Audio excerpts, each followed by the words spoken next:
Compañero que… Gracias, presidenta. Muy buenos días a todos. Presidenta, hace el 30 de junio le pregunté a usted sobre los ventiladores que adquirió el INSABI, que no están comprobados de acuerdo con la Auditoría Superior de la Federación. Usted me recomendó que lo pidiera a la Secretaría de Anticorrupción y Buen Gobierno. Como cualquier ciudadano, yo acudí a la Plataforma Nacional de Transparencia y la respuesta, igual que el 20%, fue rechazada.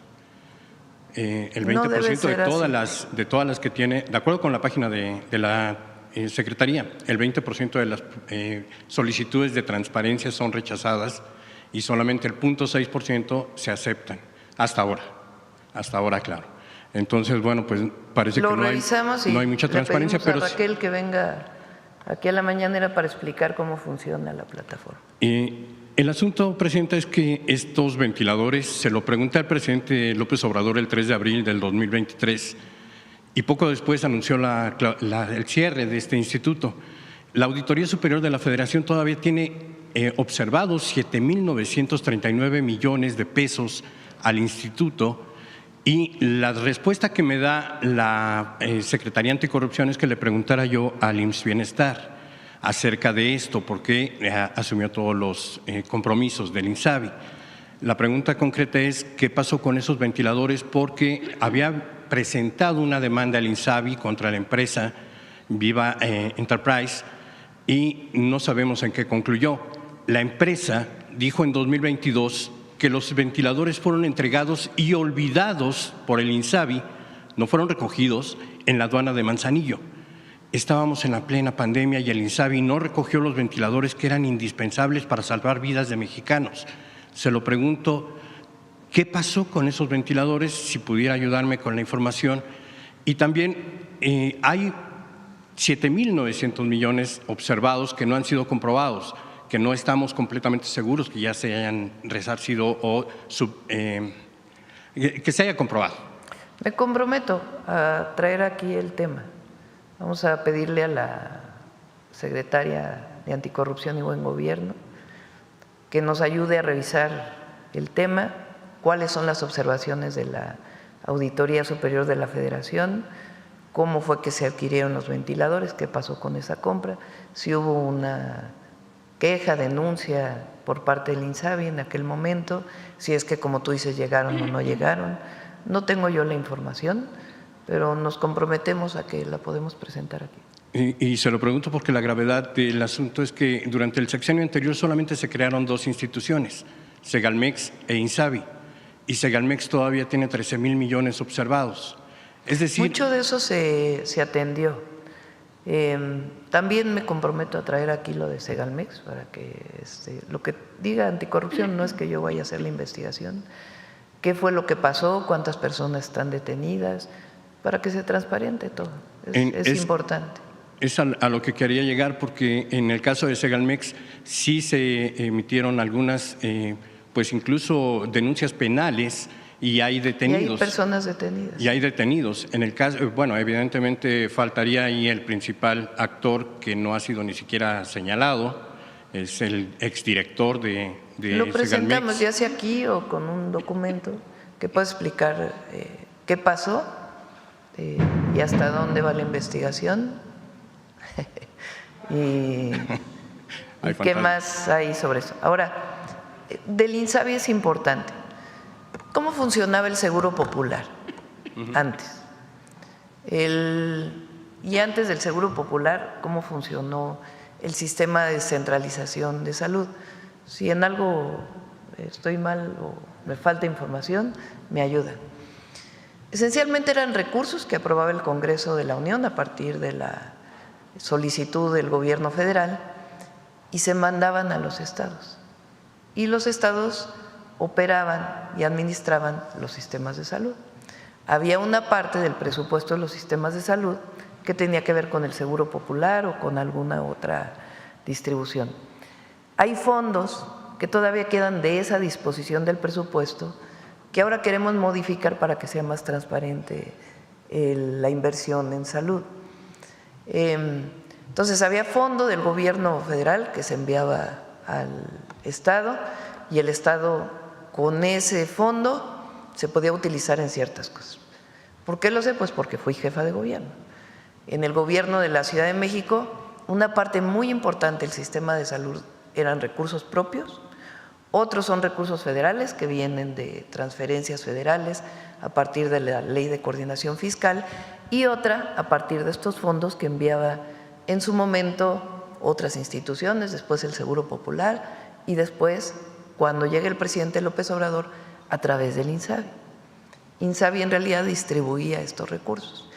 El objetivo del presidente López Obrador siempre fue centralizar de nuevo el sistema de salud, porque la descentralización generó muchísimos problemas de corrupción, pero también de mal servicio. En ningún lugar había una buena atención por falta de recursos, por problemas. Al centralizar, pues tienes mejor capacidad de atender, que es lo que estamos haciendo ahora. El INSABI hasta donde funcionó, porque finalmente vino la pandemia y hubo que atender al 100% la pandemia, en realidad también distribuía los recursos a los estados.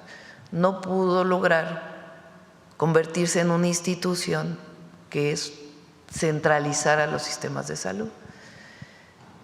Finalmente, después de la pandemia, el presidente López Obrador dice, mejor vamos a crear el IMSS Bienestar, que es una nueva institución, no es el IMSS, pero en ciertas formas esa imagen y semejanza del IMSS, porque con toda su problemática que pueda tener el IMSS, es un muy buen sistema de salud. Entonces, ahora hay el IMSS Bienestar, el IMSS y el ISSSTE como los principales sistemas de salud. Entonces, el INSABI en realidad distribuía los recursos y hasta que se forme el IMSS Bienestar es que comienza a consolidarse un sistema centralizado de salud. Seguimos en eso. Sí, gracias, presidenta. Y precisamente sobre esa distribución de recursos que usted menciona, la Auditoría Superior de la Federación habla de cerca de 5,000 millones de pesos que el INSABI no distribuyó entre los estados. Pero no son las únicas irregularidades, presidenta. INSABI firmó un documento con UNOPS, la Oficina de Naciones Unidas para Proyectos y Servicios, para que compraran los medicamentos, la compra consolidada de 2021, 22, 23, 24. UNOPS no cumplió, ni siquiera el 70%. El doctor Clark, yo creo, Eduardo Clark puede ampliarnos esa información, pero no se cumplió con lo que se estableció y a UNOPS se le pagaron cerca de $10 millones y no hay responsables. O sea, fue un desastre. Pero, a ver, el INSABI. No fue un desastre, porque les digo, yo lo viví como jefa de gobierno, nos tocó la pandemia y la dificultad que representó eso, y siempre recibimos los recursos, recibimos apoyo del INSABI, siempre. Entonces, ¿qué es lo que ocurre en nuestro país? ¿Cómo funciona la revisión del gasto público o de la inversión pública? Cuando son recursos federales, la Auditoría Superior de la Federación, que es nombrada por la Cámara de Diputados y depende de la Cámara de Diputados, hace auditorías, tiene su plan de auditorías que establece junto con la comisión ¿cómo se llama? La comisión del Congreso. De vigilancia. La comisión que tiene que ver con auditorías del Congreso de la Unión, de la Cámara de Diputados, y definen no es de cuenta pública. Comisión de Vigilancia de la Auditoría. De vigilancia. Entonces, hacen su plan de auditorías. Entonces, por ejemplo, para este año, el plan de auditoría se definió desde el año pasado y dicen vamos a hacer auditoría aquí, aquí, aquí, aquí. Van con una metodología a hacer la auditoría a una institución. Hacen la auditoría o piden la información, hacen la auditoría y salen una serie de observaciones que hacen públicas. Hay observación en el gasto de esta partida, de esto que se compró, de esto que se invirtió, no hay suficiente información sobre esto. La institución tiene un tiempo para contestar. Después de eso, revisa la auditoría. Hay una segunda compulsa, se llama, de información. Cuando ya no hay, digamos, posibilidad de resolver la observación, entonces la Auditoría Superior de la Federación tiene la responsabilidad, si es grave, de enviarlo a la Fiscalía General de la República para que inicie su investigación. Si es de tipo solamente administrativo, hacer las sanciones o pasarlo a la sala del Tribunal de Justicia Administrativa para que esa sala haga sus observaciones, sus denuncias y las sanciones administrativas que tiene que haber. Entonces, la auditoría tiene que pasar también pues, a la parte de la denuncia formal. Entonces, vamos a ver en qué paso está esto que mencionas y que pueda transparentarse para todas y todos. Gracias, presidenta.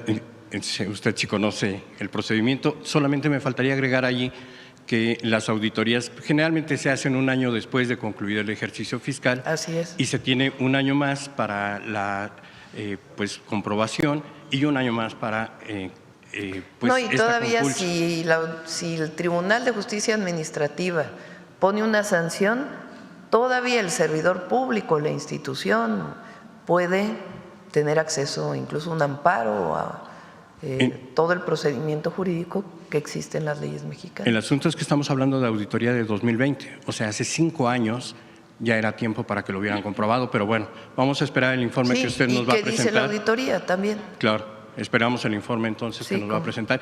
Y finalmente, también relacionado con este tema de INSABI, hay adeudos con la industria farmacéutica por parte de INSABI durante 2020, 21, 22 y 23. Preguntarle porque, de acuerdo con la industria farmacéutica, ascenderían a cerca de 30,000 millones de pesos y de acuerdo con el Consejo Coordinador Empresarial serían 40,000. No es tanto. Sí hay adeudos, no del 2020, no de aquella época, hay algunos del 23 y algunos del 24 que están revisando el área administrativa del IMSS Bienestar, que es quien asume, y se va a pagar lo que se tenga que pagar. ¿Hay fecha para ello? ¿Están obligado el gobierno a una fecha determinada? Sí, si no, ellos pueden interponer las medidas, se pueden denunciar, pero en la revisión que se está haciendo, ahí donde haya adeudo, se va a pagar. Finalmente, presidenta, y ya para no abusar del tiempo, me gustaría preguntarle, esta decisión de su gobierno de llevar a cabo una reforma electoral, ¿tendrá como base la reforma electoral presentada por el presidente López Obrador? No tenemos propuesta en este momento. Hay una orientación que ni siquiera es mía, es de la gente, que es el tema de tantos plurinominales a través de listas y el tema de los recursos, que es para mí lo esencial que debe de tocar la reforma electoral.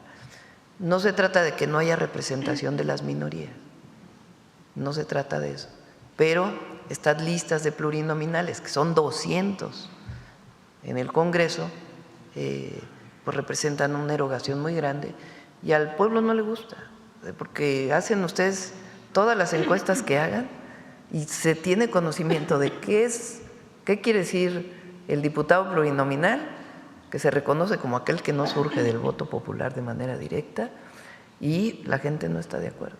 Entonces, tenemos que cambiar eso. Pero se mantendrá la independencia del Sí, totalmente, ya lo dije, la independencia del INE, del padrón electoral, de la lista nominal, etcétera, etcétera. Eso no tiene problema. El tema es cómo disminuimos el costo al pueblo de México de las elecciones, manteniendo elecciones o garantizando elecciones transparentes, universales, libres, que el voto se cumpla. En su visión, ¿no existe la posibilidad de que se vaya a gobernación en la organización de los comicios? No, de ninguna manera. Tiene que ser autónomo. El INE tiene que ser autónomo. Muchísimas gracias.